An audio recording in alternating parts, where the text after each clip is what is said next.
J'ai la joie d'accueillir Jérôme Bastianelli. Bonjour Jérôme. Bonjour à vous.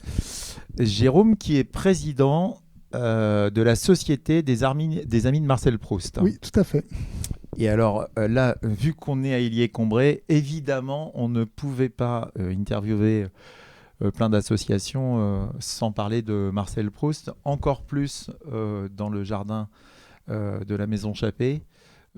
Puisqu'on va, la Maison Chappé ne va pas tarder à accueillir le musée de Marcel Proust pendant les travaux.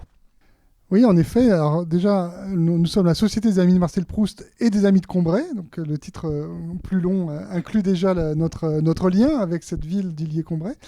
Et effectivement, comme ça a pu être entendu dans certains journaux, à l'occasion du Loto du patrimoine notamment, qui nous soutient, la maison de Tante Léonie, donc notre musée Marcel Proust, va fermer pour travaux à la fin du mois de novembre, pour environ 15 mois, pour des travaux de rénovation et d'agrandissement des espaces muséographiques.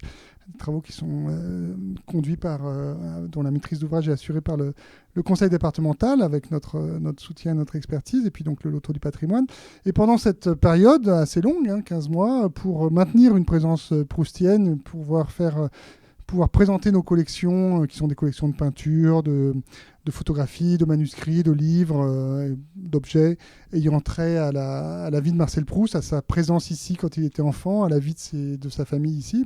Pour continuer à présenter cette collection, la mairie d'Illiers-Combray nous met à disposition le rez-de-chaussée de cette formidable maison avec le magnifique jardin dans lequel nous nous trouvons là, pendant toute la durée des travaux, et ce qui nous permettra, donc on est en train avec un architecte là, de redécorer ce rez-de-chaussée pour recréer l'ambiance de la maison de Tante Léonie, la chambre de Marcel, la chambre de la tante, et puis d'installer des vitrines et des cimets sur lesquels on présentera nos collections. Voilà, donc la Tante Léonie va déménager dans quelques semaines pour 15 mois. Bon, alors là, c'était parfait, complet, impeccable quant au musée et au pays de Combray. Revenons un peu du coup à la Société des Amis de Marcel Proust. Beaucoup d'adhérents, le but, le pitch, pas sur Marcel Proust, mais sur l'association. Plutôt un but prosélyte, un but de découverte toujours un peu plus approfondie de l'œuvre de Marcel Proust. Comment est-ce que vous définiriez l'action de l'association ? Alors c'est une association, alors beaucoup d'adhérents, oui, je crois on est un peu plus de 700 aujourd'hui à jour de cotisation. J'ai posé la question en sachant que vous étiez quand même dans les plus nombreux en France en termes d'association. Et puis avec un taux de renouvellement des adhésions qui est quand même assez élevé, donc ça fait aussi plaisir parce que ça montre que les gens sont fidèles et sont attachés à l'activité de la société. Et on est en fait une société à un but multiple.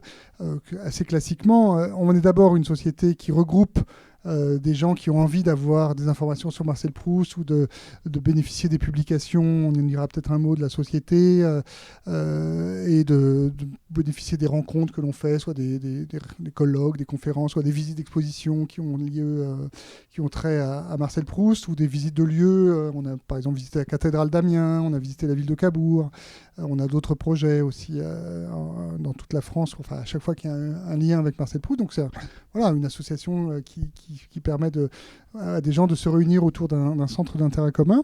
Et puis comme on a un musée, on est aussi une société d'amis de musée, c'est-à-dire de gens qui ont envie d'investir un peu de leur temps ou de leur argent pour soutenir les acquisitions du musée, pour soutenir le fonctionnement du musée, parce que même si Avec une acquisition récente d'ailleurs, je crois. Oui, on a récemment acheté un très beau tableau d'un peintre qui s'appelle Thomas Alexander Harrison, qui est un peintre que Proust a rencontré à Begmey en 1895, et précisément c'est un tableau peint en 1895 et qui représente la mer à Begmey. Donc c'est un double intérêt pour nous.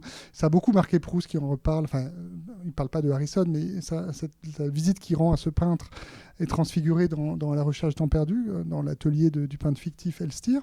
Donc une société aussi de gens qui souhaitent s'investir pour soutenir un petit musée de France, un petit musée associatif, et lui permettre déjà de fonctionner, parce que même si on reçoit une subvention, notamment du conseil départemental et puis de la préfecture. Et voilà, c'est aussi grâce aux cotisations de nos adhérents qu'on peut avoir des salariés et faire fonctionner, faire ouvrir, permettre à ce musée d'ouvrir, et puis là aussi d'enrichir ses collections lorsque des opportunités se présentent. Alors on a aussi pour ce volet-là, on a aussi le soutien du ministère de la Culture qui nous aide beaucoup, mais ça suffit pas. Voilà, c'est aussi plus on est nombreux, plus il y a d'adhérents, plus ça permet évidemment fort logiquement à une association comme la nôtre de divertir son champ d'action, de multiplier ses activités. En parlant d'adhérents, quelques adhérents étrangers ou de nombreux adhérents étrangers, parce que Proust a une particularité qui ne met pas tout le temps. On a eu beaucoup l'occasion d'en parler déjà lors de nombreuses rencontres avec Marc Henry Wilkinson, excusez-moi.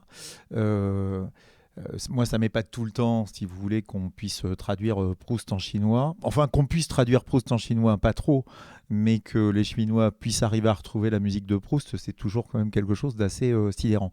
Donc, l'association accueille également des gens qui sont à l'étranger ou non. Chaque pays a son association de Marcel Proust.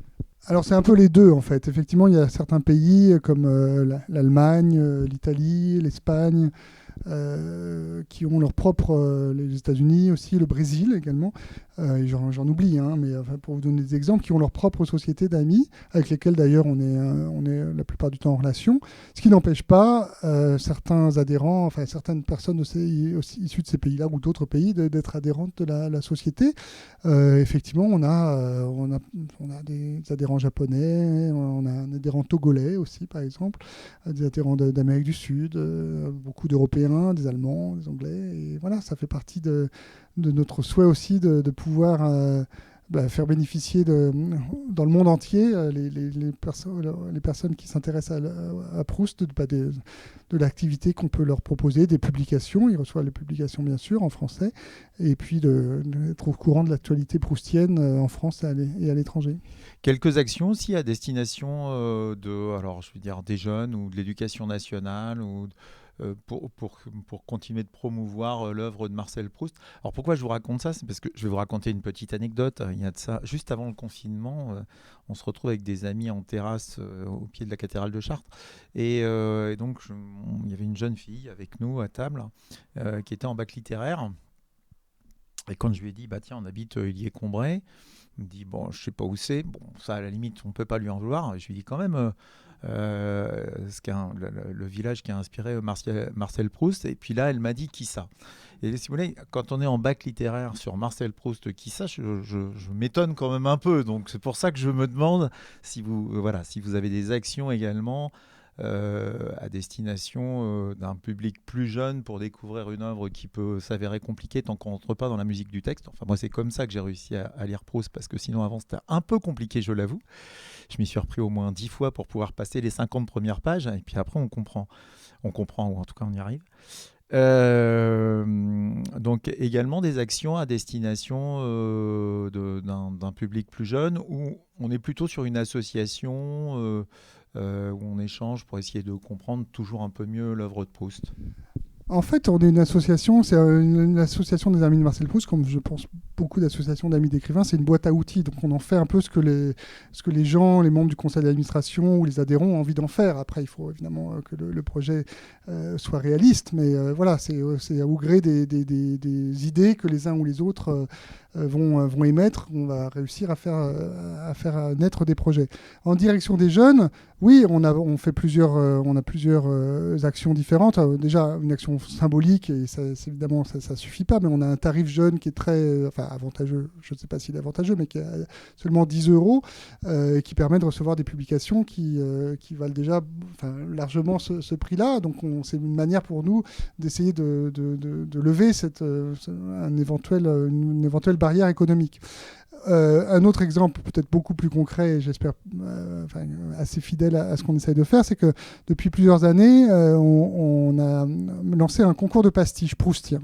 Il se trouve que Proust aimait beaucoup les pastiches, il en a écrit beaucoup lui-même, ça l'amusait, il trouvait que c'était une manière aussi de bien comprendre le style d'un auteur, c'était d'essayer d'écrire de la même manière que lui, pas en se moquant de lui, mais sur un ton un peu humoristique. Il en a écrit tellement il en a écrit une dizaine, enfin au moins une dizaine, qui ont été pour certains publiés dans Le Figaro, et ensuite dans les années 1907-1908, et qui ensuite ont été réunis dans un volume qui est paru en 1919 sous le titre Pastiche et mélange.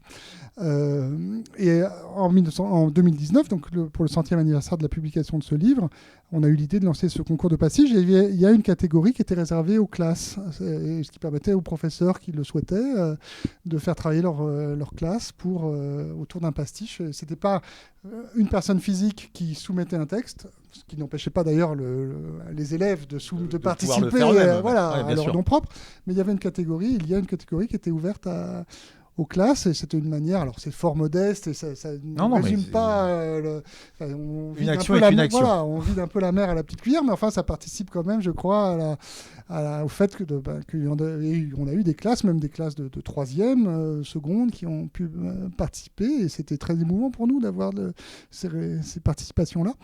Voilà, et puis bien sûr, on a pour notre musée, les jeunes l'entrée est gratuite pour les jeunes, mais ça c'est classique, c'est assez habituel dans les musées, et on réfléchit à d'autres actions. On a la rectrice de la région est membre d'honneur de notre association, et on essaye de développer aussi avec les professeurs, sur la base du volontariat. On n'impose évidemment rien, mais réfléchir avec les professeurs qui le souhaitent à des idées pour donner des clés aussi utiles que possible pour pénétrer l'œuvre de Proust.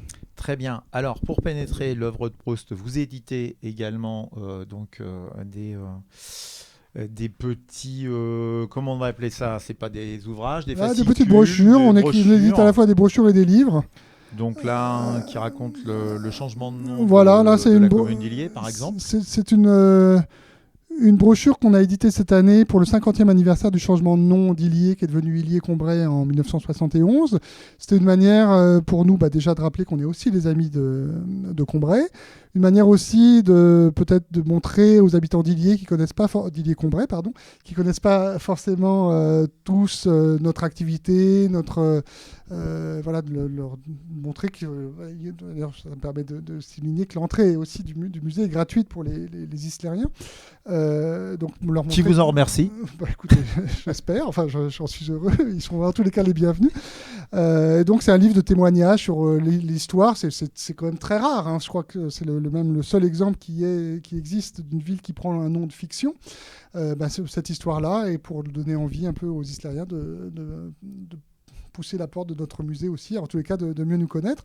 Alors, là, le musée, donc le guide de la visite, un guide de visite qui l'avait édité. Un guide de visite assez classique, avec à la fois des extraits de l'œuvre de Proust et des photographies, et puis c'est à la fois un souvenir de la visite pour les gens qui l'achètent en partant, et puis un guide pour ceux qui l'achètent à leur arrivée. Donc c'est des publications assez classiques. On fait aussi, à chaque fois vous avez parlé tout à l'heure du tableau, à chaque fois qu'on fait une nouvelle acquisition, on fait une petite brochure pour décrire l'intérêt que ça peut représenter pour un musée proustien d'acquérir tel tableau ou tel manuscrit, telle lettre, en quoi ça a amélioré la connaissance qu'on peut avoir de l'œuvre ou de la vie de Proust. Et vous nous avez amené un ouvrage beaucoup plus conséquent, oui. Proust 150.